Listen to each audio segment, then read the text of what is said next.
number of counties, moldy.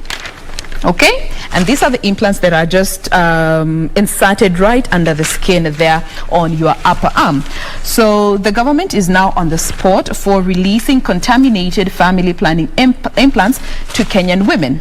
According to this particular daily, this consignment of implants was imported by the United Nations Population Fund and released by Kenya Medical KEMSA to Lamu, Kwale, Nyamira, and Kakamega counties, and it had already grown mold. This consignment was imported last year in October and has been in storage up until June, just last month. This is when it was released to KEMSA after staying at the port of Mombasa for about 8 months because of clearance bottlenecks amid a shortage of the implants. So the consignment was held by the Kenya Ports Authority because the government had not budgeted for the tax clearance. Wow. Reading verbatim. Wow. Now, according to this piece, they learned that quality assurance was not done on this particular consignment by the Division of Reproductive Health in the Ministry of Health. And now, according to a memo that was written to the counties that received this consignment, they were told to check the consignments for any signs of molding, then quarantine the items immediately and return them to KEMSA. For those who had already been given this particular implants, wow, they were told to stop usage and to stop usage of this particular implants and await further directions from the ministry. Let's just talk about, Dee, you had this conversation yesterday about... I was paying attention to that article. Exactly. There was a discussion here yesterday about that. Moldy family planning implants administered by a whole professional, and now after they have already been distributed, now the question of, can you just confirm if they had mold, and if they did, by the zirudishe, so that we can do 1 2 1 2. And it's clear, according to this piece, that quality assurance was not done by the Department of Ministry, Reproductive Health in the Ministry. I don't know what... it's from the health perspective.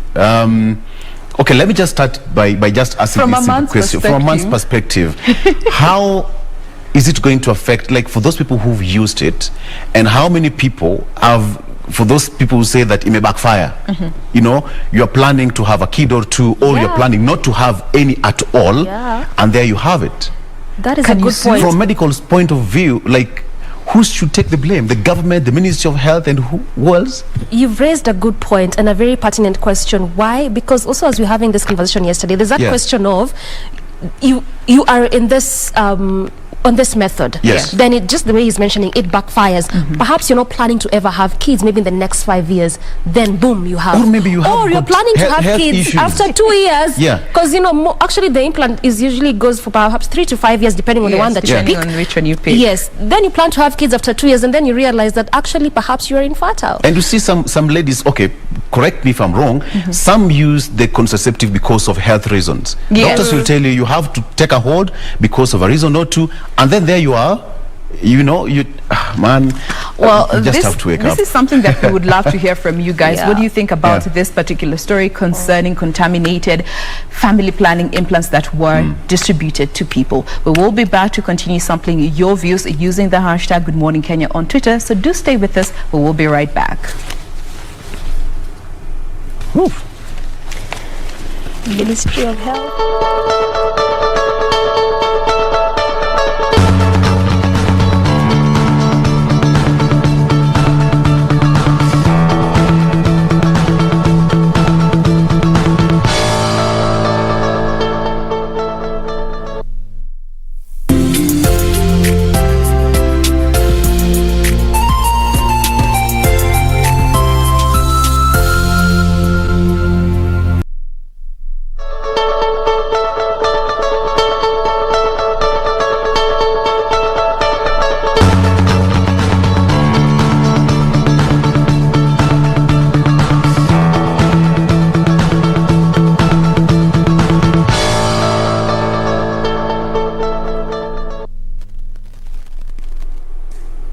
Let's look at those alternative routes right now. If you can remember that this is actually what you're still looking at this morning. That is the traffic flow along Jogoo Road. I had promised to check some alternative routes for those plying that specific route because, like I mentioned earlier, this is one of those busy road, heavy kind of gridlock oftentimes witnessed, especially in the early morning hour. So let's check one route, which is an alternative route for those coming to the city center. If at all you're using Jogoo Road, this is actually the Eastleigh First Avenue. Always serves as a very good alternative route, and this is specific to those that are still using Jogoo Road and you are not yet past the Makongeni police station. So just around this mini roundabout there is where you get to branch off, coming through the Eastleigh First Avenue. Also along this route we have seen a lot of ongoing works, road works by the NMS, where they really tried to clear the garbage that was on the streets along this particular route, given the fact that that is also another reason for heavy kind of traffic when you have this garbage in areas where it's supposed to be used by vehicles, both public and private, and also by pedestrians. So this is one of those routes you can use as an alternative route. And look at how it is this morning, green all through. The beauty is that this is actually on both lanes, so it means as you leave Juja Road, coming through the Eastleigh First Avenue as you get to branch off to Jogoo Road, as well as also as you branch off from Jogoo Road, coming through the Eastleigh First Avenue, heading all the way to Juja Road. So this is actually where you get to use this particular route. Coming through the same route, you get to branch off to Juja Road, given the fact that this is where the road begins, that the Eastleigh First Avenue from Juja Road, going all the way to Jogoo Road. So where you'll just have to make do with the traffic flow is slightly just before you get to Juja Road. There, coming all the way through the same route next to Moyale Mall, that's just where you get to make do with that traffic. But past there, coming through the same route, that is the Eastleigh First Avenue, heading all the way to city center via Juja Road, is a smooth sailing, no traffic at all. And actually this is how this route is looking like. And like I mentioned, the beauty is that this is actually on both lanes. So as you leave that area, coming through the same route as you head over to Jogoo, and also as you leave Jogoo, coming through the same route as you head over to Juja Road. And also as you come to that is Juja Road, still no traffic. As you head over to the city center, this continues all the way up until the Mlango Kubwa roundabout. That is just where there's a bit of a gridlock, but altogether manageable kind of traffic. Past there, coming through the same route, that is Juja Road, you again a smooth sailing. Where you also have to make do the slight snarl up is at the Pangani intersection, but also that is expected given that there's always a lot of activities around that area. But again, also past there, moving at a swift pace. So you can clearly use that as an alternative route. That is the Eastleigh First Avenue. If at all you are coming to the city center, that is via Jogoo Road, given the kind of heavy traffic, especially on that specific route. So you can use this as your alternative route. Just from those areas that I've mentioned is where you perhaps have to make do with that traffic flow, but altogether past those areas, moving at a very fast pace. So again, if you are past this is the Makongeni police station, then again you'll just have to make do with this traffic going on up until the city stadia roundabout. But also it doesn't really look that bad. Just around the roundabout is where there's a bit of a traffic, but look at that, still a manageable kind of traffic. That's why you're seeing that orange color there. So just before you get to the roundabout is where there's really heavy kind of traffic at a standstill, not moving at all. On the other side, as you leave City Stadia, coming through Jogoo Road, also moving at a swift pace, going all the way as you head over to the Donholm roundabout. So the Eastleigh First Avenue is one of those alternative routes that you can use if at all you are coming to the city center. So again, perhaps what we will do in our next link up segment, we'll try to look at different other various alternative routes, but as of now, this is how it's looking like in terms of traffic along Jogoo Road. Fantastic. Thank you for that, Dee. And there's somebody here. Let me just pull up this tweet. Anajita Jeff Epatron. Anasema Doreen Arange, where have you been all my life? Fine girl. Nakupenda please. Bure. Unapendwa bure hapa hivi. Appreciating the love, using the hashtag Good Morning Kenya. And there's also Susie who's saying, if there is a smart woman among that lot that received the contaminated consignment, they will sue in the event something goes wrong on their side. And this is something that we were talking about, just before we came back from this break. Like, in the event something that you are not intending to happen, and it happens, as a result that can be proved was linked to the failure of these implants, would you have the legal standing to sue? And this also goes back to a story that we highlighted a while back on just looking at the past 2 years. The government has been sued about 18 times. There are 18 cases against the government in just the past 2 years or so. So this would be another legal standing that would compromise the government, something that, you know, doesn't really set or rather sit right with a majority of the people. Keep talking to us. Remember, the hashtag that we are using ever remains to be Good Morning Kenya on Twitter. At KBC Channel 1 is the official station handle. At Victor Oloo, at Doreen and at Jain wambui is how you can find us. Now, to continue within the headlines, just to touch on a bit of politics. And this is the story that has been captured on the front page of the Daily Nation. It's actually the main read, where Ruto and Raila now fight for the hustlers, quote unquote. And getting to this particular piece is that now DP Ruto and Raila Odinga now square it out to win the hearts and votes of the hustlers.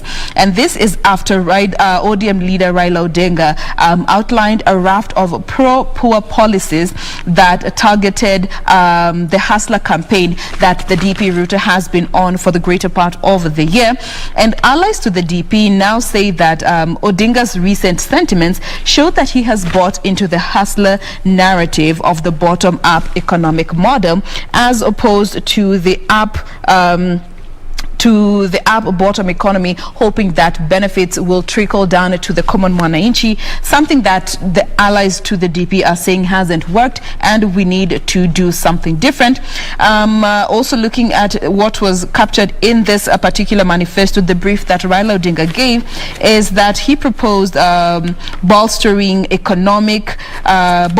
rural economic and supporting small-scale businesses to build on President Kenyatta's urban regeneration strategy. And on the other hand, DP wants the government to set aside some 30 billion Kenya shillings annually to help small and medium-sized enterprises, again being opposed to the top-down model. We say that doesn't work and we need to do different in order to get different results. On the other hand, we did have allies to the DP now just embracing Mr. Odinga for his sentiments, saying that, you know, you're welcome to join the hustler nation. We don't discriminate, we don't judge, just, you know, come correct and join the bandwagon, when he said that Mr. Odinga's rural economic approach is an attempt to copy the DP's hustler nation economic ideology, and said that, you know, he's most welcome to join the hustler campaign. Okay. Vic. That's what you call politics. See, even the other day in Machakos, Raila Odinga, who is the ODM leader, said that he also invited President Kenyatta to join the NASA team. How now? How now? President Kenyatta is a Jubilee member, and he said that, Mr. President, we are going to talk. He's the party leader. He's the party leader of Jubilee. And he said that as NASA, we are going to have a talk. We'll talk, and we will also invite you to join us in NASA. So in politics, it's possible. You know, the other day we had Honorable Sosia and Honorable Sankok. Yes. And they were inviting each other to join either party. Ososi was inviting Sankok to join ANC and vice versa to join Jubilee. And this goes to the conversations that you have been having just here on Good Morning Kenya about the coalitions that are potentially set to take place before we get to the general elections. It will be interesting. It will be interesting. So and some of these political parties, we will have these politicians here for so many times. And believe you me, some of these politicians will ditch to different positions, because it's about interest. It's about which particular direction are you seeing that it's most likely. Align. But that's what usually happens. I mean, when you gear up for an election, you really expect people to divert. Now, exactly. Really be surprised. Emotions. Exactly. And by the way, to tell our viewers, off air, anytime we go for a break, these politicians know each other. Yeah. And they're friends. They talk, you know, man, live your life, all right? Live your lives. Okay, so quickly, on still on that political note, Raila says that how I will make billionaires out of poor villages. That is according to Raila. He has not publicly stated he will run for presidency for the 5th time next year, but the former premier proposes a focus on rural development to counter Ruto's bottom-up model. Raila's move appears to be a deliberate response to Deputy President William Ruto's bottom-up economic model that he has consistently trashed as promoting the handout culture. So there it is. Yes, we are ready to see how he is going to handle that, having in mind that, well, he is not publicly declared his candidature next year, but all pointers and, you know, signals can lead us to that direction. Speculation. Yeah. Giving this raft of pro-poor policies that he's proposing, isn't that a declaration? Not directly, but critics would argue this is evidence that supports a particular space. In politics, they say that in politics, it's like going to war. You don't tell your opponent your next move. The only thing you do, just ambush. But you see, from utterances, opponents can quite tell what it is. You can easily add 1 + 1. Yeah. But that is where you say, I have not said anything outside what I have said. I have not said anything outside what I have said. But you know, there's that thing when someone says something, pay attention to what they are not saying. Exactly. And this is the classic. And what they're not saying is quite loud. I know. So, ladies, yesterday we had a discussion here by Honorable Sosi and again Honorable Sankok, and we talked about the deaths in Saudi. So CS given 1 month to explain Kenya's deaths in Saudi Arabia, and Senators Mal tightening labor migration laws to protect those working abroad. Again, we had a discussion with the two guests here yesterday, and this is what they said yesterday, and now it can be reported. Now, the Senate Labour Committee pointed out a lacuna in law that has made it easy for recruitment agencies to ferry Kenyans abroad, sometimes without the knowledge of the government, thus subjecting them to manhandling. That again is a statement that was made here yesterday by Honorable Sankok, if you can all remember, and they were responding to a question by nominated MP Godfrey Ososi, who was also here again yesterday, on the number of Kenyans who have lost their lives in Saudi Arabia and other Gulf countries. So the CS, that is CS Chelugui, failed to satisfy members of the National Assembly Labor and Social Welfare Committee on the causes of fatalities involving Kenyans migrant workers and the circumstances that led to the deaths. So that is something that we'll be waiting to see how it will happen in the next 1 month once they go back to the committee to shed more light and give more answers to that effect. Okay, so this is it. MPs demand laptops for virtual meetings.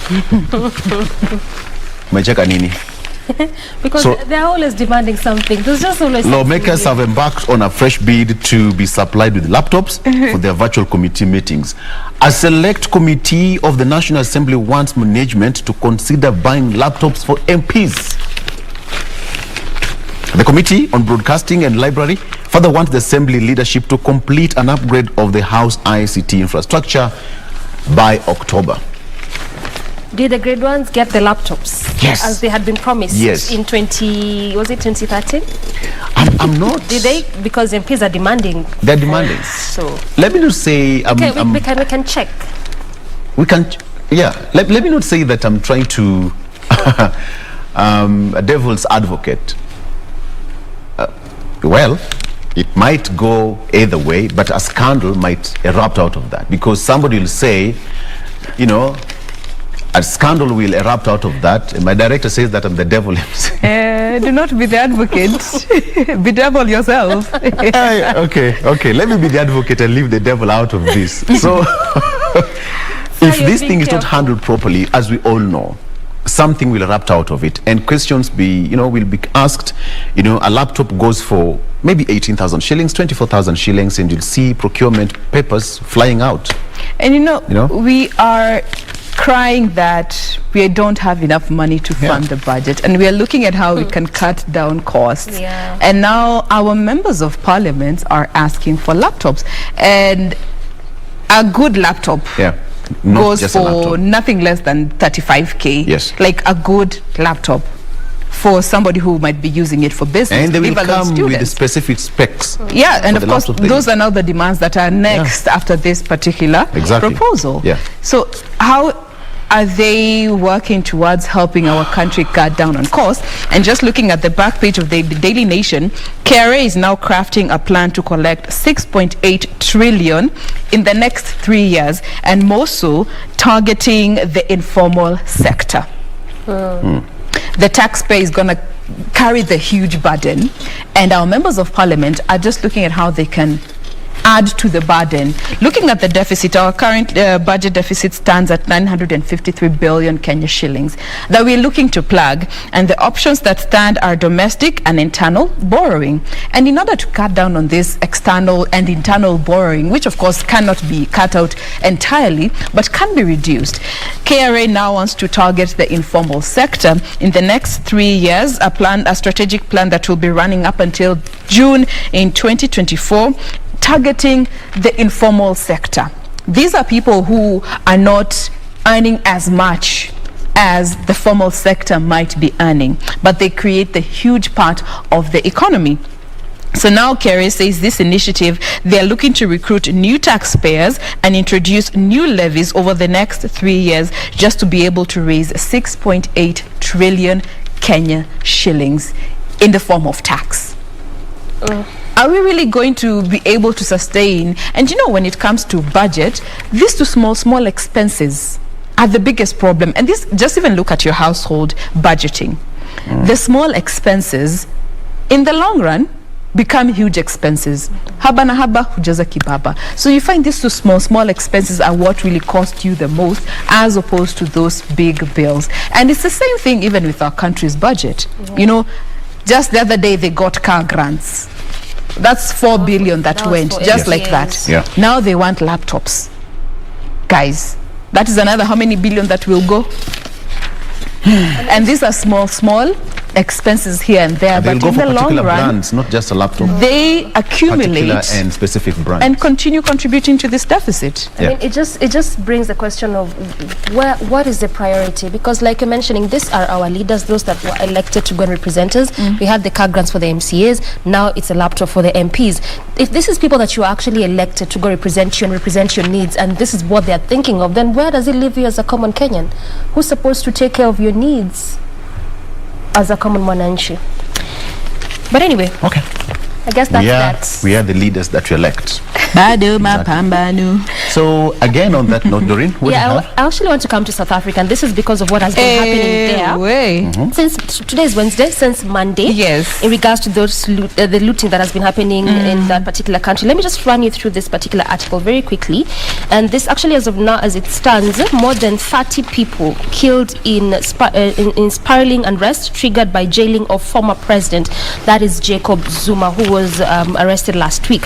Now, these protesters clashed with security forces in several areas of South Africa, and looters ransacked shopping malls. That was on Tuesday, as frustrations over poverty and inequality boiled over the country's worst unrest in years, with the death toll rising to more than 30 persons in just a span of these 2 days. Many of the deaths occurred in chaotic stampedes as scores of people looted food, electrical appliances, liquor and clothing from retail centers. So this actually were in shops, petrol stations, and government buildings have now been forced to close down because of those ongoing lootings, which is still actually ongoing up till now.